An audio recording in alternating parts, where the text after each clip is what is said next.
Chairman Murray. Thank you very much, and thank you, Administrator Regan. Good to see you today. You know, these hearings really offer us a really critical look at the needs that are facing our nation in FY25, and as I've said before, and as we have seen many times, keeping our nation strong and our families safe is about a lot more than just how much we invest in our military.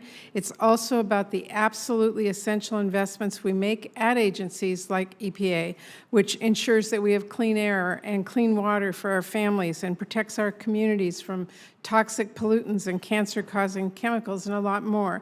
So as long as I'm Appropriations Chair, I'm going to make sure that we never lose sight of that reality or leave essential domestic needs behind.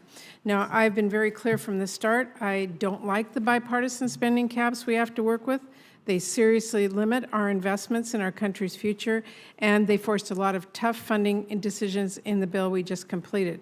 There's no question that FY25 is going to be even tougher than last year, but I am absolutely committed to working again in a bipartisan way to make sure we address the challenges we face for defense and non-defense alike.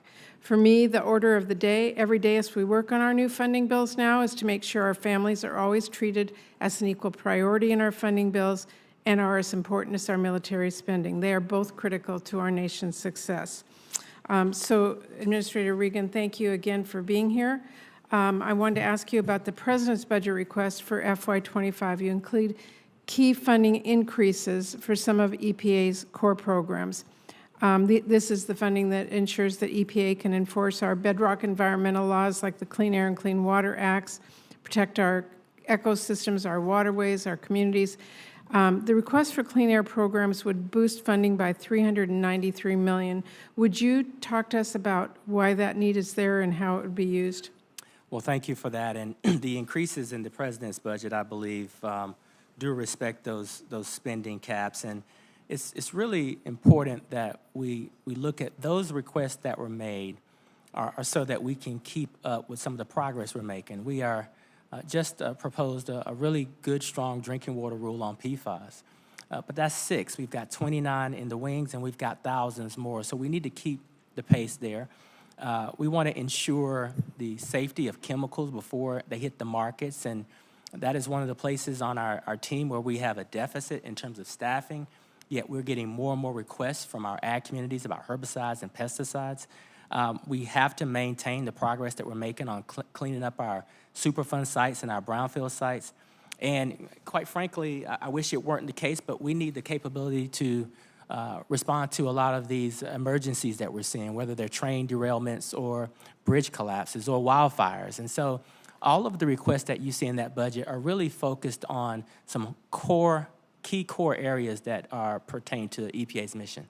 Okay, and I also wanted to ask you about the Puget Sound Geographic Program, which provides really important support to protect and restore the Puget Sound and the larger Salish Sea. I am pleased to see that the budget continues to include robust funding for those efforts, protects our local ecosystems and from climate change and habitat loss and pollution, and also protects tribal treaty rights and tribal sovereignty, including by supporting recovery efforts for salmon and southern resident killer whales, all really important priorities to me. Can you talk about how your budget investments support the Puget Sound Geographic Program?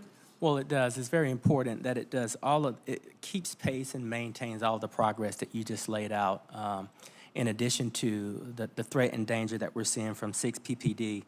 This underscores the need for the science and the ecological protection there. And so I want to thank you and Congress for the resources and the focus there. But specifically for the Puget Sound, we've successfully followed through with our new statutory requirements to stand up the Puget Sound Recovery National Program Office and the Puget Sound Federal Leadership Task Force. As a matter of fact, I believe our task force leadership is completing our first report to Congress and under the statute, and we'll get you a copy of that.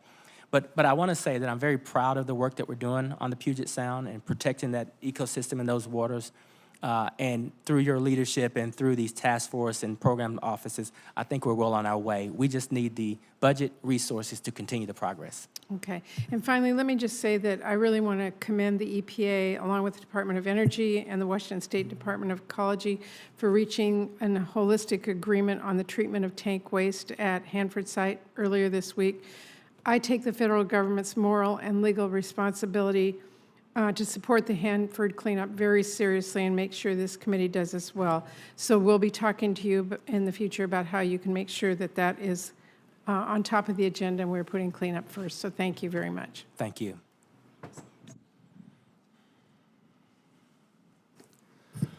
All done.